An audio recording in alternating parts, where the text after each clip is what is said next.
Court is now back in session. Witness, please testify to the court about everything that you saw on the night of December 24th. Right. Leave it to me. Please, Larry, don't mess this one up. I hate to admit it, but you're our last chance. Carmen didn't even have time to prep his witness. I just hope Edgeworth is right about this being our big break. Well, it is Larry. Well, we'll see what he has to say. That night, I was out in a boat on the lake. I was looking for something, and I found it.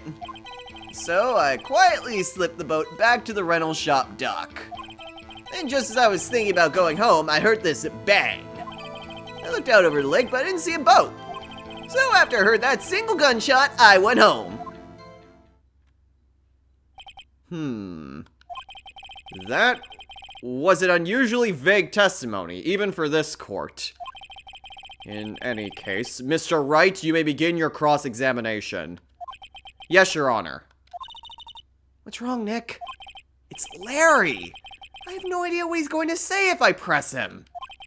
I'm a little scared. Well, we've come this far. There's no way to go but forward, Nick. She does have a point. The weird thing is that it was a single bang. But, you know, let's just press Larry on everything and maybe we'll get somewhere. Something wrong, Mr. Wright? There were so many things wrong, I don't know where to begin. Okay, well, okay. First of all, what time was it? Oh, it was after 11 when I went out in the boat. By the time everyone gone home for the night. So I waited till the coast was clear, so to speak. And why were you out on a boat at such a late hour? Okay, I was looking for something and I found it, which is obviously the Steel Samurai balloon. Looking for something? Yeah! Mr. Butts, what was it you were looking for? What the witness was searching for is irrelevant. Most likely he was hunting for this Gordy. That's surprisingly close to the truth in a sense. This is all irrelevant. Let's get it over with. Okay, so I quietly slipped the boat back at the rental shop dock. Around what time was that? Well, let's see. I figure I was out searching for about an hour. I guess it was around 12? Yeah. You're not sure? Hey, don't give me that face! I'm not some sort of human sundial, okay? People use watches these days, Larry. Okay, then just as I was thinking going home, I heard this bang. Where did the sound come from? Yeah, well, I wasn't too sure about that. I looked around, you know? Did you look at the lake? Yeah, I looked. Looked out over the lake, but I didn't see a boat. Wasn't there a boat on the lake? Order! Order! Well, Mr. Butts? Whoa, whoa! Everybody just calm down, okay? I mean, it was real foggy that night. I'm not sure whether there was a boat out there or not. Oh, okay, no problem. That's just the most important part of the case! Huh. Okay, so after I heard that single gunshot, I went home. So you only heard one bang, correct? Yeah. Huh. Well, Nick, it was a pretty wishy-washy testimony, wasn't it? I guess I should just start working on the contradictions. Sorry. I wish I could be more helpful. I wish I could call my sister. Okay, so I have to do some sort of contradiction here. I heard two sounds like gunshots just after midnight. That might be what we're looking for. So after I heard that single gunshot, I went home. I guess we use Lana's testimony for that. Wait a sec, Larry. What? You only heard one bang? You're sure? That's what I said. But Miss Lana Hart testified yesterday that she heard 2 bangs. And the old man just now said the same thing. They both heard 2 gunshots that night. Huh? Were you even listening? Were you paying attention at all to what they said? Yo, Nick, please! Huh? You know, something's been bothering me. I'm a witness, see? I'm like a customer here. So you gotta treat me nice and stuff, okay? Mr. Butts? What? You only heard 1 gunshot. Are you sure? Well, to tell you the truth, I'm not sure. Huh? Not sure?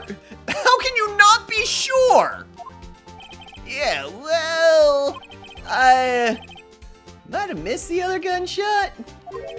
I was, listening to something else. Something else? My radio, dude!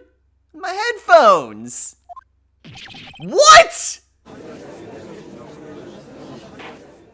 Order! Order! And stop that booing! Mr. Butts, you were listening to the radio with your headphones. Yeah, so what? That a crime? I listen to my radio. Everyone listens to the radio. What's the big deal? Mr. Von Karma, your opinion? Waste of time. I do not accept this witness nor his shoddy testimony. Well, Mr. Wright, should he continue the testimony? Yes. What is this about a radio? Your Honor, please allow the witness to continue his testimony. Bah! Nothing is more pitiful than a lawyer who doesn't know when he's lost. Very well, Mr. Butts. Please give your testimony and be sure to include details like your radio. Right, leave it to me. I wondered if there were any other way out of this, believe me. Alright, another testimony for Larry. It's lonely, being alone on Christmas Eve. That's why I was listening to an all-request show on the radio, see? I was listening real booming loud like. I'm sure I heard that gunshot. I remember exactly what the DJ was saying when I heard it, too. You were listening to your radio at a high volume? Yeah, what's the big problem? Can't a man listen to his radio in peace? Isn't this the free country? I truly believe Larry has no idea what the problem here is. Judge, can you believe a word this witness says? What he heard was probably nothing more than a drum beat from the radio. True enough, it is difficult to believe this testimony. Wait, Your Honor!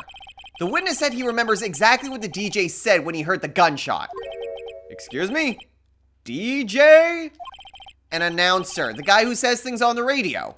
Anyway, what this means is when he heard the sound, no music was playing. The DJ only talks between songs, so he could have heard the gunshot from the lake. I'd like to cross-examine the witness, Your Honor. Very well, Mr. Wright. I can't believe I'm continuing this charade. Okay. Is there anything here? Being alone on Christmas Eve, all request radio show, was listening real loud, but I'm sure I heard the gunshot. I remember exactly what the DJ was saying. Maybe it's the DJ saying the time? But let's press everything, because that's the only thing I can really think of. And we may as well get as much info as we can. So you turned on the radio. Right. I just wanted to hear someone's voice, you know? You don't know what it's like out there alone on Christmas Eve? Alone? I shouldn't have said anything. Okay, so we're listening to an all-request show. Do you by any chance remember the name of the program you were listening to? This has nothing to do with the case, Your Honor! Objection sustained. The witness was listening to the radio. That is all we need to know. Tell us, Mr. Butts, how loud was your radio set to that night? Okay, I was listening real booming loud. Real booming loud? Yeah, you know? And you had headphones on? Yup! I wouldn't think you could hear anything going on outside at all. I mean, they'd have to be some really good headphones to block out all that sound. Can you prove that? No, of course you can't. I can't prove it. But I remember that moment real clear. I mean, while I was talking about it, it came back real clear to me, you know? I remember exactly what the DJ was saying, so this is the last thing. It's gotta be this. What did she say? Mr. Wright, please cease these pointless questions. What possible good could knowing what a radio DJ said to us? Indeed, Mr. Von Karma has a point. I'll allow the question only if you see some reason why we should care. Yeah, the DJ could have said what time it was. We should care, Your Honor. Of course we should. Why? Well, how do you know if we don't ask, huh? Fine, very well. Mr. Butts, please testify to the court. What was the radio announcer saying when you heard the gunshot? Just when she said, hey, it's almost Christmas, I heard the gunshot. It's almost Christmas.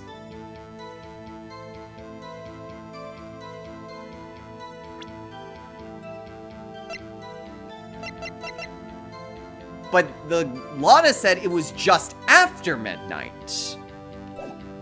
Guess we can press it for further info, but if nothing else comes out of it, then that's what I've got to do.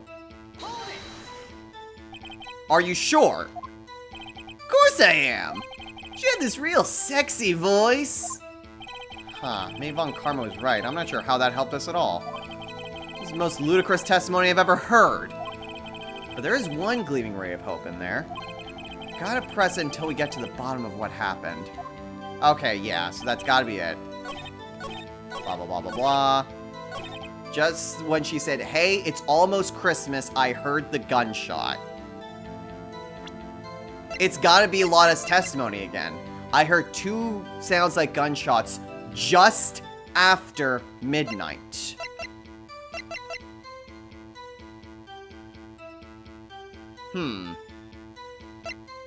So the first lake photo was taken at 12:15 on Christmas Day. The second lake photo is... See, that's the weird thing. This shows this. Shows an empty lake taken automatically on 12/24 at 11:50. But it does directly contradict Lana's testimony. I heard 2 sounds like gunshots just after midnight. It's worth a shot. Larry, are you absolutely sure what you're saying is correct? Huh? What's with that face? You look scary, dude. Hey, if you're trying to scare me, you better know I don't scare that easy. Is something the matter, Mr. Wright? Your Honor, did you hear what the witness just said? The DJ said, hey, it's almost Christmas, when he heard the gunshot. Indeed. And? Almost Christmas means it wasn't Christmas. Do you realize what this means? When he heard the gunshot, it was still Christmas Eve.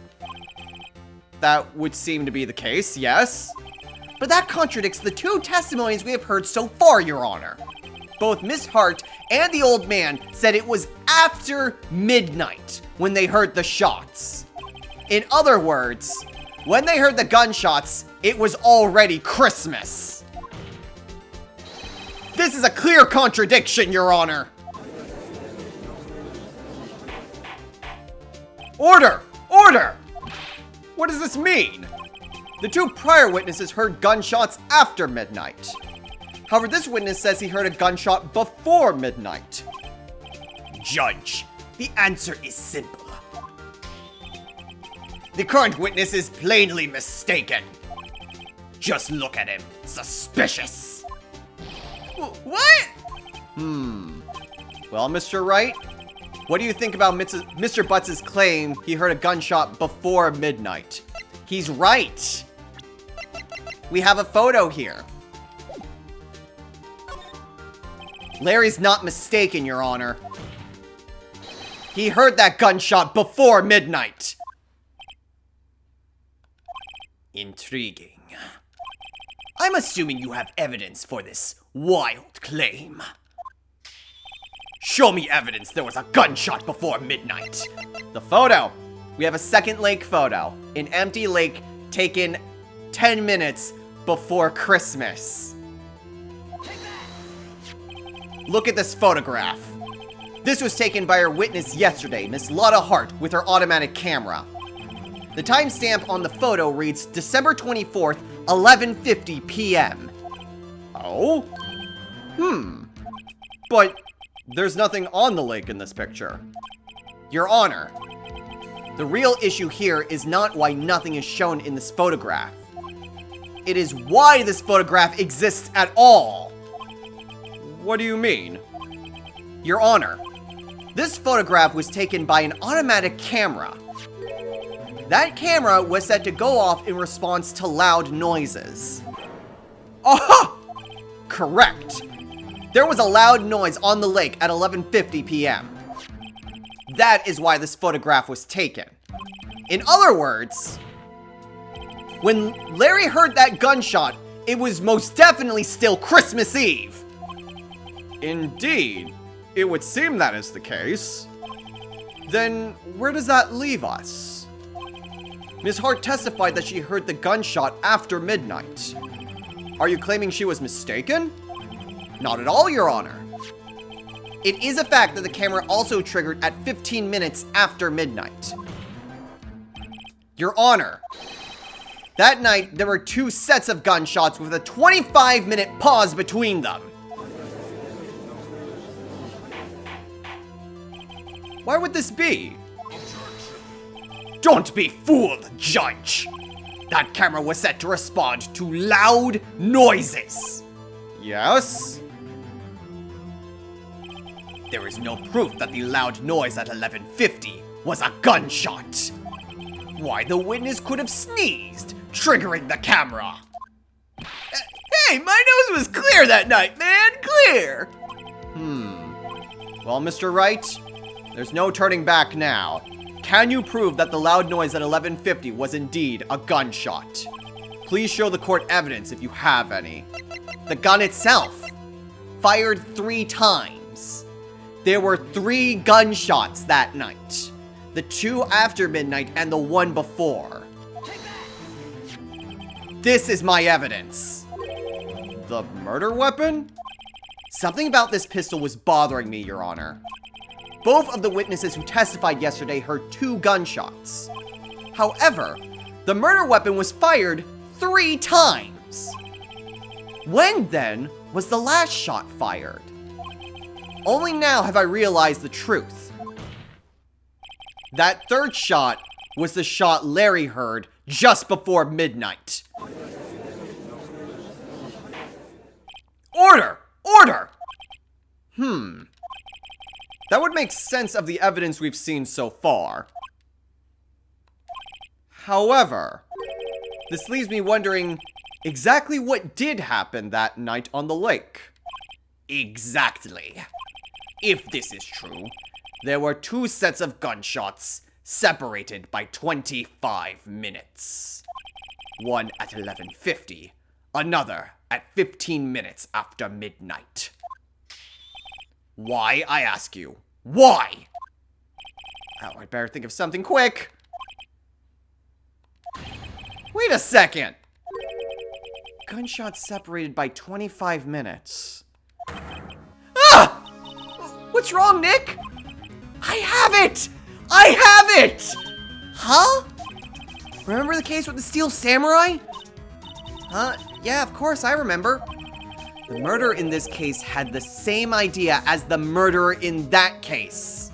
I think I said that twice, but whatever. What do you mean? Maya! Yeah? If we don't figure this out now, we'll never overturn Edgeworth's guilty verdict. I've got a hunch, and I'm going to run with it. Right. I mean, is this safe? Safe? We've already gotten a guilty verdict. We have nothing to lose. You just watch and let me know if I say anything that sounds fishy, okay? Right, Nick? Your Honor. Yes, Mr. Wright? The testimony just now has cleared up this entire case. What do you mean, Mr. Wright? So you finally realized the truth. There can be no other murderer here than Miles Edgeworth himself. Wrong, Von Karma. A man was shot that night, but it wasn't Edgeworth who did the shooting. Listen, rookie. Take a deep breath and consider the facts.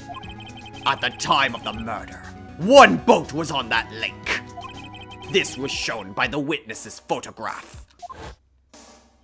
The defendant, Edgeworth, and the victim, Robert Hammond, were on that boat.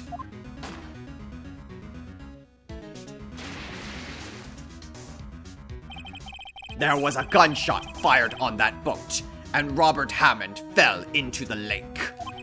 The distance of the shooting was 1 meter. It couldn't have been suicide.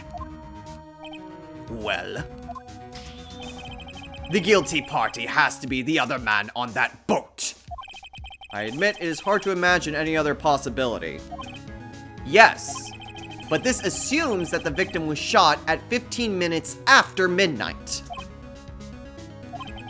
What do you mean by that, Mr. Wright?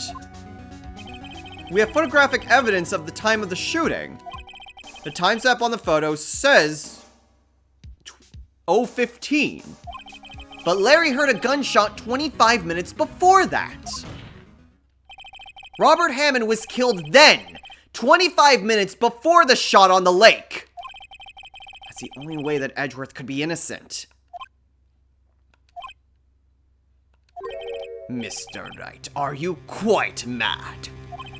Explain who the two men on the boat are.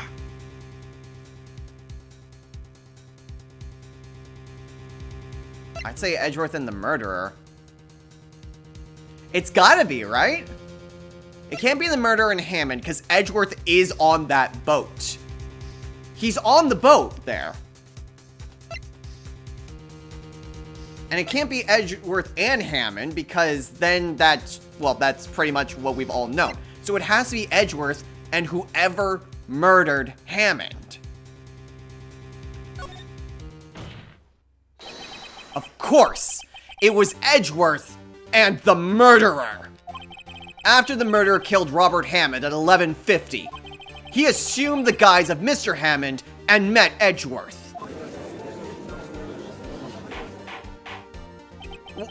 What? Are you serious? Yes, Edgeworth won't tell us why he went to the lake that night. However, I have a hunch. That night, Robert Hammond called Edgeworth to the lake.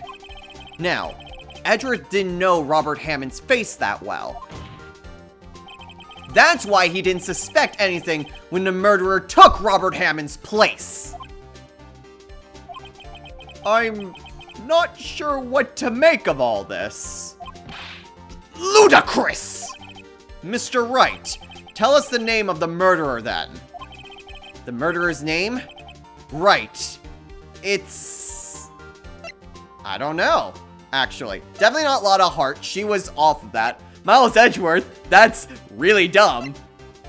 We don't know who the murderer is. But it's not Edgeworth.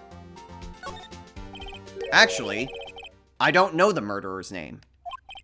You don't know? Ah! Again, you waste my time! I don't know because he never told us. Ugh. The murderer is the caretaker of the boat shop. That old man! At 11:50, he was the one who killed Robert Hammond. The caretaker of the boat shop? Where did he do this? There weren't any boats on the lake then. Why would he have to go all the way out on the lake just to shoot someone?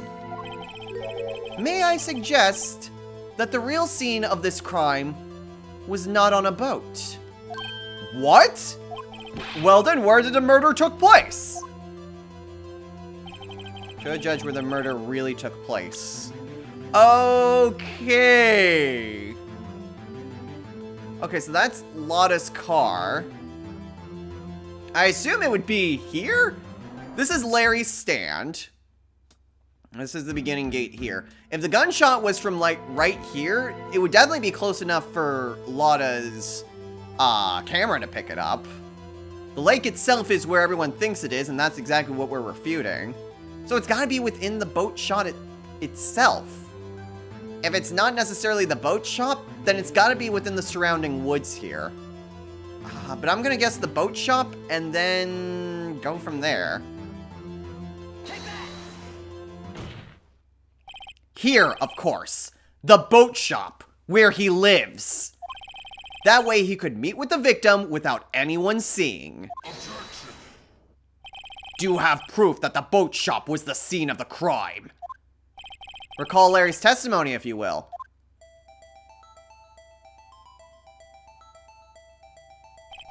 That night, he was out on the lake in a boat searching for something. He finds it and returns the boat. Then, just as he's starting to head home, he hears a gunshot. He heard a gunshot, Your Honor, even though he was wearing headphones at the time. In other words, the gunshot was very, very close by. And where would that be if he had just returned a boat? The boat shop. Mr. Wright, what happened that night on Gourd Lake? Please, tell the court from the beginning. Yes, Your Honor. Nick, are you sure about this? Not really. But I think if I start at the very beginning, and I take it slow, I might just be able to figure this out. That night, the caretaker of the boat shop called Robert Hammond to his shop.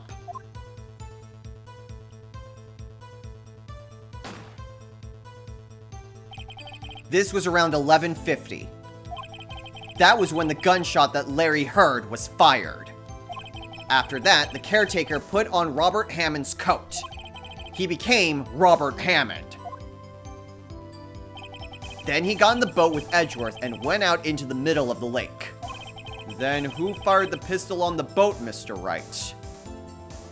The boat shop caretaker, at least I would imagine. Edgeworth said that he didn't have the gun. He just picked it up without thinking. So it's gotta be the boat shop caretaker. Of course, it was the murderer who shot the pistol. He shot twice. Both missed Edgeworth. On purpose. Wait a minute. Yes? Why would he shoot twice if he didn't mean to hit anyone? Details. Know this, Mr. Wright. The moment you run out of explanations is the moment you lose. Tell us why the murderer had to fire twice.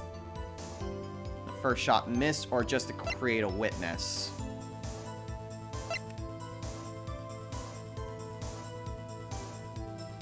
I'm not sure he would necessarily have missed the first shot, considering it was at point-blank range.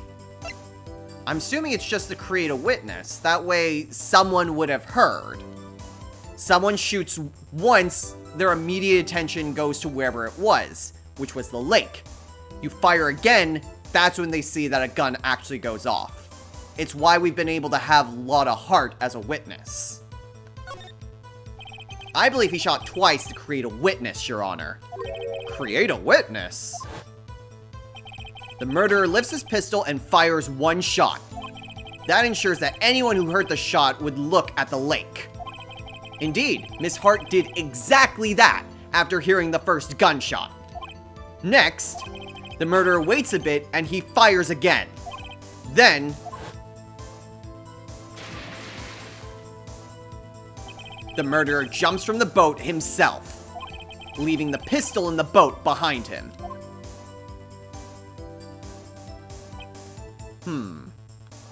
I see. To someone looking from the edge of the lake, it would appear that one of the men on the boat had shot the other. The murderer didn't know about the automatic camera, of course. That's why he shot twice to draw attention to the boat. Once you realize that, everything else falls into place. The boat shop caretaker swam back to his shop. Then he put Mr. Hammond's wet coat back on the body, and threw the body into the lake. This is what happened, Your Honor. These are the events that transpired that night on Gourd Lake.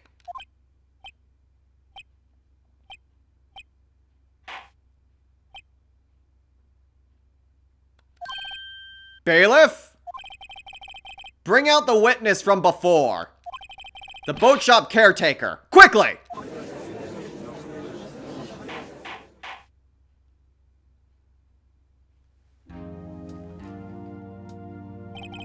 Very well. While we are waiting for the caretaker, I would like to ask the defendant, Miles Edgeworth, a few questions.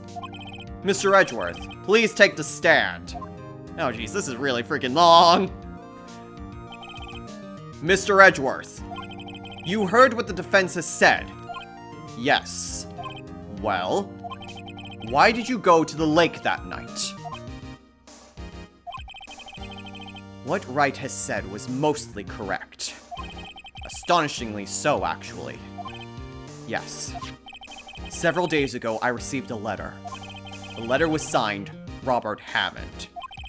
He asked me to come to the boat shop by the lake at midnight on Christmas Eve. He said he had something very important to discuss with me. Something important? I'm sorry, I can't say what it was. Your Honor, sir!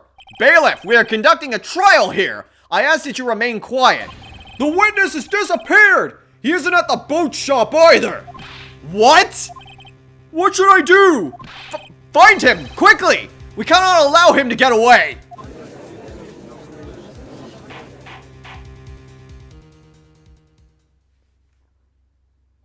Mr. Von Karma, your witness has disappeared! A search warrant has already been issued. It goes without saying that I cannot declare a verdict under these circumstances. I will extend the trial until tomorrow, the final day allowed. I request that the police department utilize all its forces to find that witness. Am I understood? One more thing. Just who is that boat shop caretaker? I think his identity has become very important to this trial. I want him, and I want to know who he is.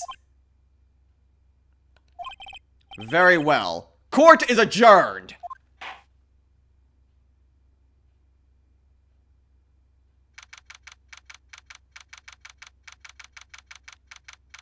I'm really glad that ended there. I was really expecting another round of testimony. It's like, oh man, how long is this gonna be? Yay, Nick, you did it! Yeah. Well, at least we got out from under that guilty verdict. And what about Larry? Oh, that was something else. Even Von Karma didn't know what to do with his testimony. Oh, Larry really helped us out. Sure, once I sifted through his unique testimony. Still, he did save us. I just wish our cases weren't so down to the wire all the time. I know what you mean. Sometimes I feel like it's us on trial instead of our clients. Hey, Edgeworth. Mr. Edgeworth? Hmm? Did you say something? Don't look so pained. I mean, it looks like you're probably going to get off the hook. You could try to smile just a little. Relax.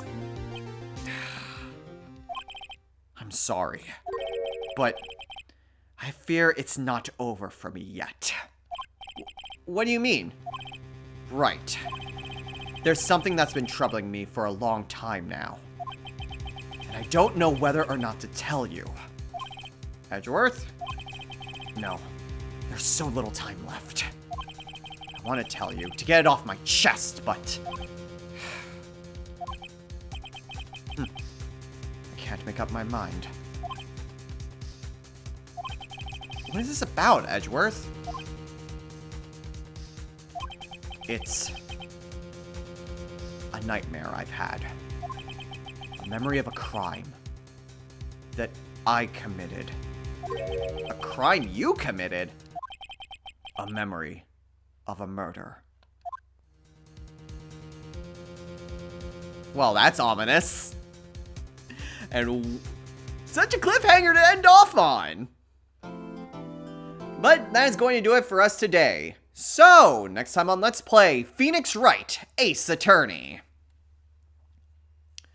We've managed to push the trial off for one more day. It seems that Phoenix has managed to piece together most of everything that's happened. The question, though, is who the heck the boat guy is. I was thinking that he was the other guy in DL6, and he still might be. What was it, Yanni Yogi or whatever? He still might be Yanni, but he's run off somewhere, and we need to try to find where exactly he is and whether or not what Phoenix is asserting is actually true. So, we have another round of investigation ahead of us, but we'll start on that next time. So, until then, everyone, take care.